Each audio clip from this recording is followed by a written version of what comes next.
Salamat na mayroong mga Pilipino na pupunta dito sa kanila, sa ibang bayan, para magtrabaho para sa kanila at para sa atin, makaipon ng pera para sa pamilya natin. Kasi, well, you know, it would take about 7 to 10 years Last midday bago mawala Midday, itong yeah. sitwasyon natin na ganito. magdyan na kanunay. But in the meantime, Gamaron. Ay, nawala na naman yung not aking. really Ako, ready. hindi ako nag-live.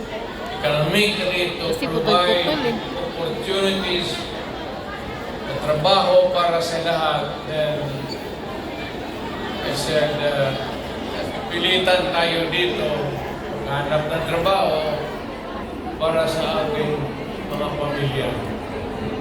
Kaya ako ngayon dito, this is not the first time that I have kaharap ko kayo. Tanggapin na lang natin kung ano ang sa palad natin at magdasal tayo na yung pagod ninyo ngayon dito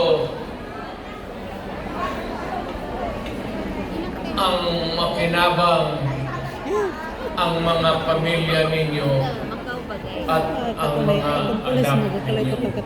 Mabuhay kayong Duterte! Kaya, Duterte! Duterte! Duterte! Duterte! Duterte! Duterte! Duterte! kayong lahat ng mga dalaga pa,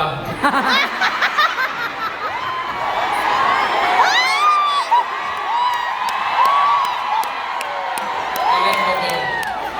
Ako, dalaga. Ako, dalaga. Ako dito, isang buwan pa. Pakasalan ko kayong lahat.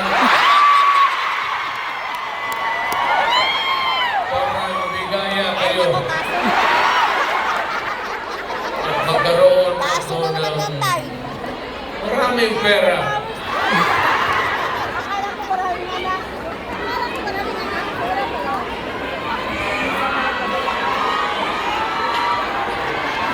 You know,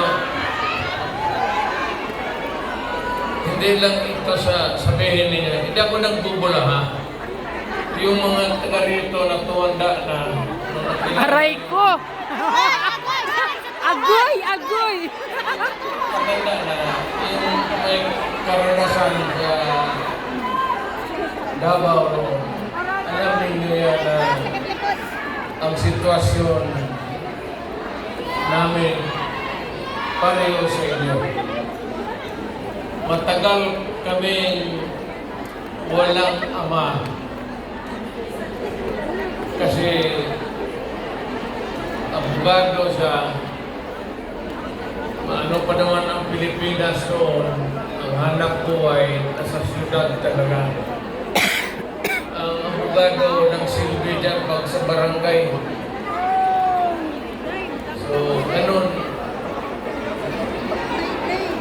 Na-experience namin ako, na ang tatay ko, iniwan kami sa lolo pati lola ko, at ang tatay ko nagtrabaho sa labas. Ganon, sa labas ng probinsya. So, Hina ng signal. damang-damang ko talaga yung buhay ninyo. Na yung kalungkutan, na yung that's reality. Ginusto man natin sa hindi, kailangan talaga maghanap buhay. So, huwag na masyado yung mga sentimental na basta dito, tayo dito, nagtrabaho. At nandito kami, minsan,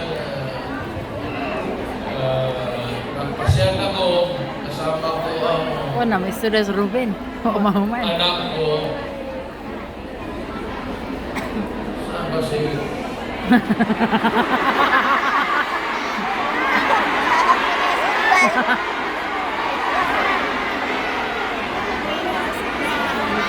May anak ba ako dito sa labas?